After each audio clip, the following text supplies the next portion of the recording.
SER Podcast. Hora 25 de los negocios, con Aimar Bretos y Javier Ruiz. Hoy, monopolio inmobiliario y mensajes de intervención en el mercado. Esto es lo que está ocurriendo. Una economía en la que la mitad del parque inmobiliario está en manos de dueños que tienen 3 o más casas. El concepto de gran propietario empieza a ser invasor. Quienes son rentistas empiezan a tener y a serlo cada vez más. Así que hoy vamos a tomarle el pulso al monopolio inmobiliario y a escuchar lo que empieza a cundir. Hoy el presidente del gobierno ha pedido intervención en Bruselas. Hoy Salvador Illa en Cataluña empieza a plantear límites a la propiedad. ¿Cuántas casas se deben tener en España? Es debate abierto. Hoy, límites a la propiedad privada cuando se trata de vivienda. Hoy, monopolio inmobiliario en Hora 25 de los negocios.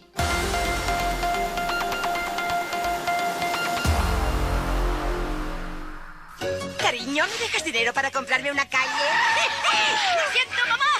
¡Es mío! Ha heredado usted 2 millones. Este es el monopolio inmobiliario y esta hoy la respuesta política que empieza a escucharse. Pedro Sánchez, Unión Europea. Que desde Europa se articulen medidas legales para que podamos poner freno a la compra de vivienda para no uso residencial. En segundo lugar, que nos den a nivel europeo palancas para poder actuar sobre las zonas tensionadas en las ciudades que están viendo cómo está creciendo el precio de la vivienda. Este es el diagnóstico. Hay que poner límites a la propiedad de la vivienda. ¿Cuántas casas puede tener alguien para considerarlo persona que reside? ¿Cuántas casas máximas se pueden tener para evitar la especulación? Que se habilite un fondo específico para la construcción de vivienda protegida a nivel europeo. Porque este monopolio inmobiliario empieza a cundir y porque la economía de la intervención se empieza a debatir. Hoy vamos a romper este mito de las ancianitas que alquilan para sobrevivir, porque esto es solo medio verdad. Literalmente solo medio verdad. Es el 50,1% del mercado del alquiler. Quien alquila, solamente la mitad de las casas que se alquilan son de un dueño que tiene una casa. La otra media verdad, el otro 50% del mercado, es un auténtico monopolio inmobiliario, de caseros que cada vez tienen más viviendas y que todavía compran más viviendas, más casas en menos manos. Dejando de lado los fondos de inversión, los fondos institucionales, hablando solo de caseros particulares, en España hay 2,3 millones de casas en manos de particulares. La mitad de esos caseros son pequeños caseros, tienen 1, 2 casas, son la ancianita. De esos 2,3 millones hay 1,16 millones que son esa ancianita, esos pequeños caseros, y que ganan muy poquito, por cierto, con esas casas, apenas ganan 30.000 euros brutos con esas viviendas. Por favor, hagan algo, simplemente obliguen a esta gente, a estos fondos buitre, que obliguen a que nos hagan los contratos indefinidos en unos precios asequibles, con el 30% de nuestro sueldo, que es lo que viene en la Constitución. Y comenzamos pagando 500 euros en mayo de 2017 y bueno, pues ahora estamos pensando en volver a movernos o salir. Pero es que la otra mitad de los caseros es esta, la de grupos de rentistas de gran calibre. En España, según los datos de Hacienda a los que ha tenido acceso la cadena SER, hay casi 1 millón de caseros que tiene entre 3 y 5 casas. Hay otros 200.000 que tienen entre 6 y 10 casas. Y hay otros 38.000 caseros que tienen, en concreto, 38.400 que tienen más de 10 casas. Estamos hablando de que la mitad del mercado del alquiler está en manos de rentistas de más o menos calibre, de 3, de 6 o de más de 10 viviendas. Y afectados que están diciendo, es imposible encontrar, porque ante estos caseros es imposible saciar, es imposible pagar la avaricia. Lo que hemos encontrado ha sido realmente descorazonador. Tenemos un presupuesto muy ajustado, pero es que incluso bajándote de, o sea, viviendas por el que piden 250.000 euros, 250.000, son viviendas incluso en la zona. Así que si queremos hacer radiografía de estos caseros, de los 2,3 millones de caseros particulares que hay en España, se puede hacer la división así. La mitad, efectivamente, son esa abuelita. Son pequeños propietarios, 1 o 2 casas. Apenas ganan 30.000 euros con sus viviendas. No parece ser gente que está especulando con la casa. La otra mitad, 50,1, abuelita. La otra mitad son multipropietarios, son rentistas que no tienen una casa, sino sus casas, en plural, como negocio. La ancianita que vive de alquiler es media verdad. La otra media verdad es la del rentista. Y este es el diagnóstico si uno mira al mercado del alquiler personal, el de que es casero en persona. Porque si a todo esto le sumamos además inversores institucionales en España... There has never been a better time to build. And the best builders chart the path forward, pinpointing where the world is going and investing in the solutions that will take us there. Y fondos como fondos buitre, como Blackstone, fondos de inversión, fondos de construcción. Deep trust with our investors by delivering through market cycles. Building resilient businesses. Estamos hablando de otros 400.000 propietarios institucionales, fondos, sociedades. That can spot trends and adapt before the competition. Building a secure financial future. Que hablan exactamente como están escuchando en esas publicidades en términos de inversión, rentabilidad y sobre todo de dinero que está convirtiéndose en rentas crecientes para los inquilinos. Así que la historia de la vivienda en España ya no es la historia de la gente que compraba con el sudor de su frente y alquilaba para completar el sudor de su frente. Esa es la mitad de la historia. La otra mitad es la de grandes rentistas que ahora mismo están viviendo a costa, efectivamente, del sudor de otra gente. Este es el monopolio que tenemos en España. Y a partir de aquí se está empezando a abrir un camino del discurso político que es el de la intervención. Y está empezando a plantear una cuestión que nunca se había discutido en España. Si hay que poner un tope, un límite a cuántas viviendas puede acaparar cada persona. Si el límite son 2, son 4, son 6, son 10... Pero sí hay que poner un límite a cuántas viviendas puede acaparar un ciudadano. Y hoy ese debate lo ha abierto el presidente Pedro Sánchez.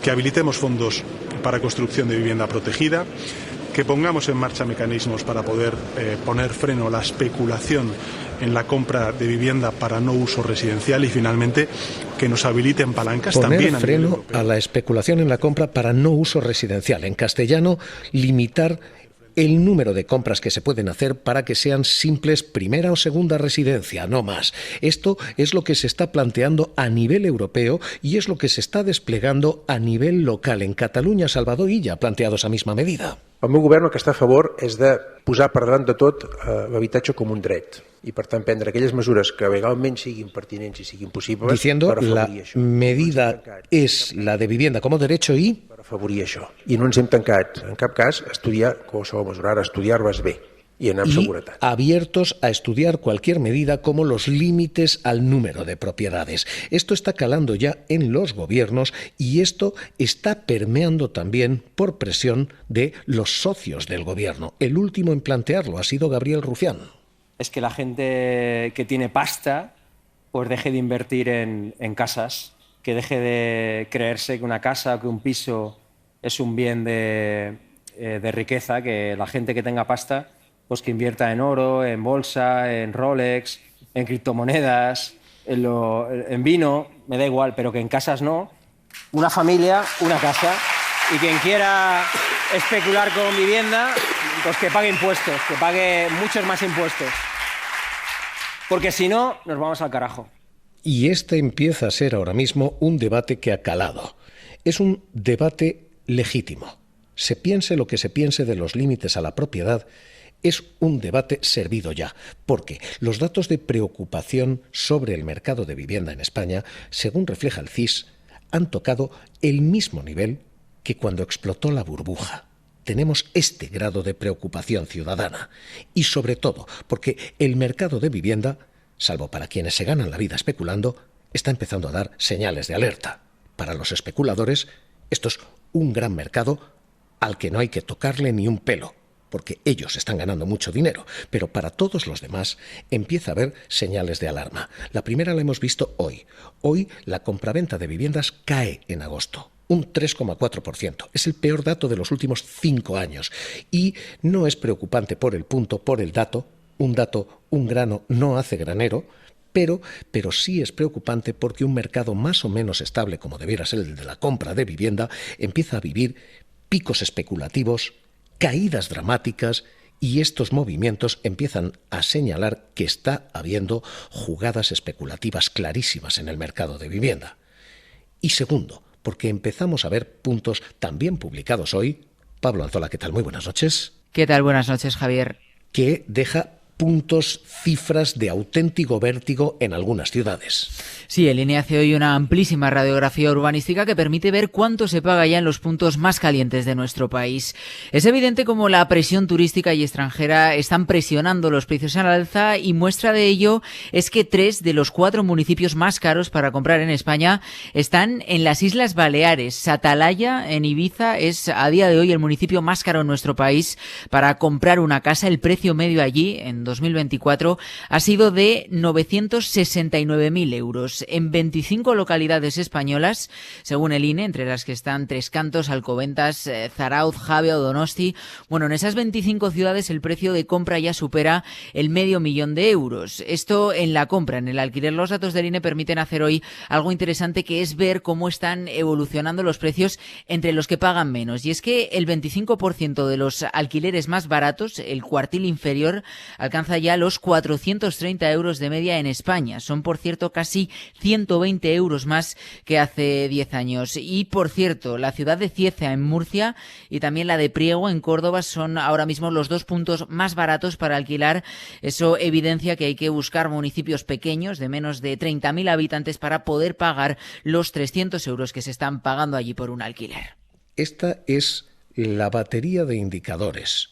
Precios medios de 900.000 euros en algunos puntos, medios, lo cual significa por debajo hay un cierto abanico y por arriba barbaridades de dinero.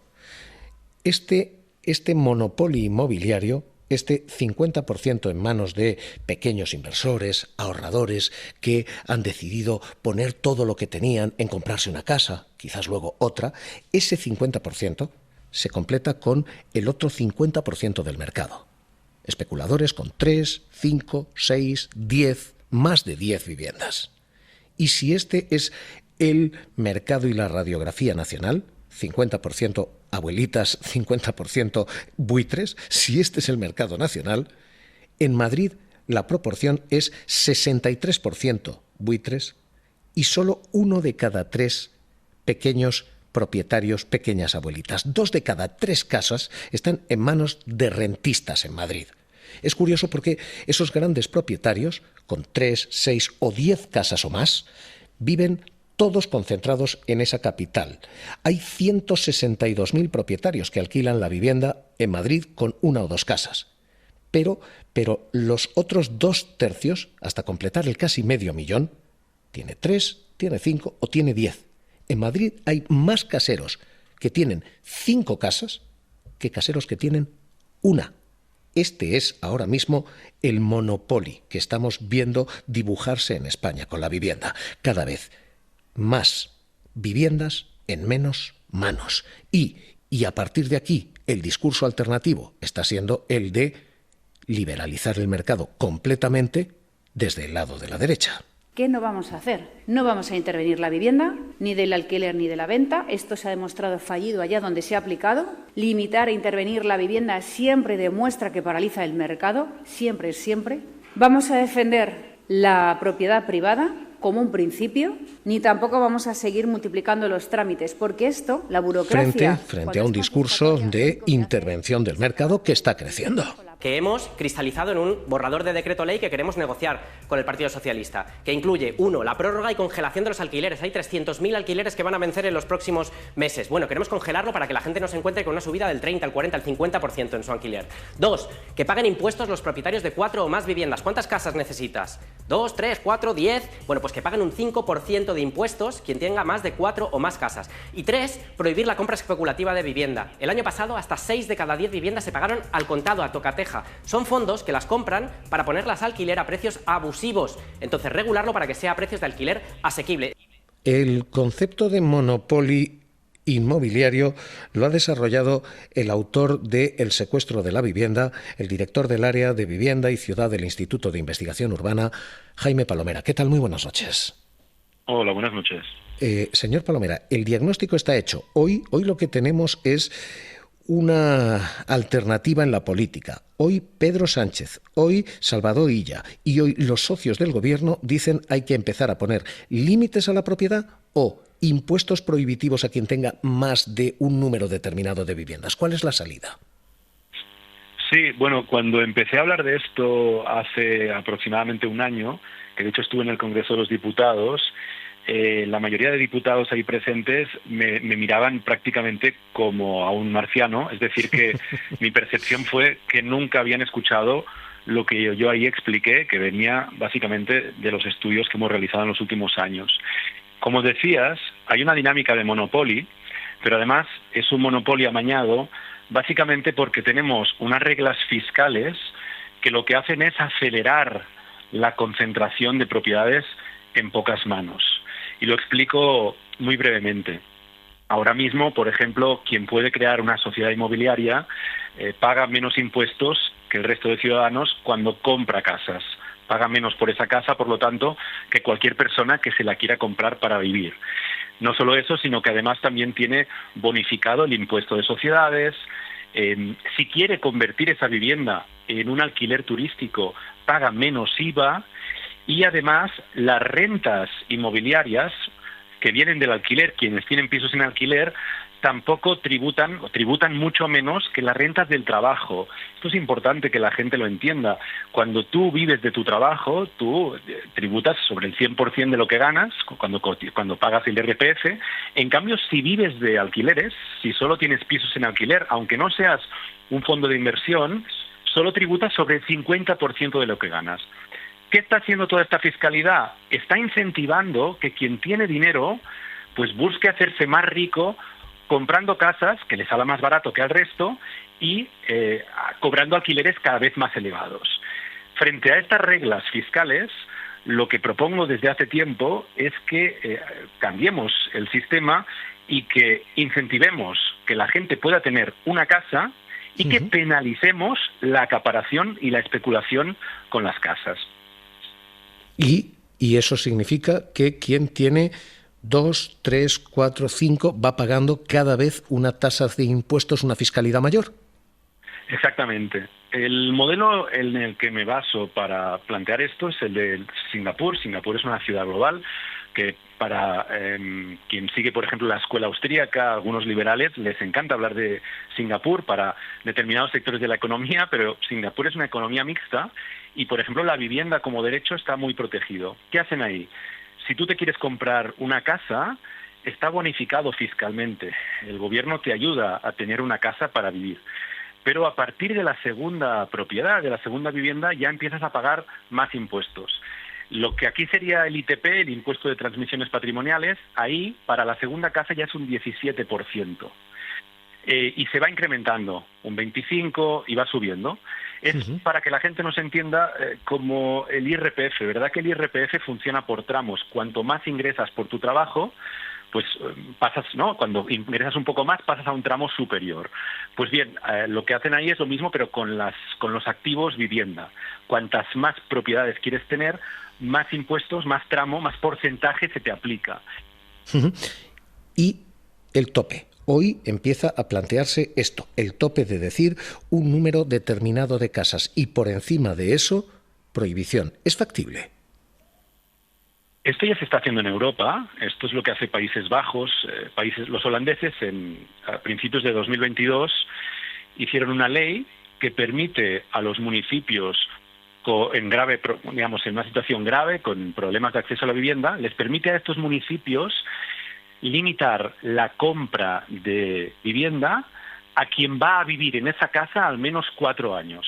Si usted quiere vivir en esta casa, un mínimo de 4 años, entonces puede comprar. Si usted es una sociedad que se dedica a comprar para revender o a comprar para alquilar a un precio cada vez más alto, entonces yo a usted le voy a impedir que pueda comprar, para que los compradores de primera vivienda no tengan que competir con estos rentistas profesionales.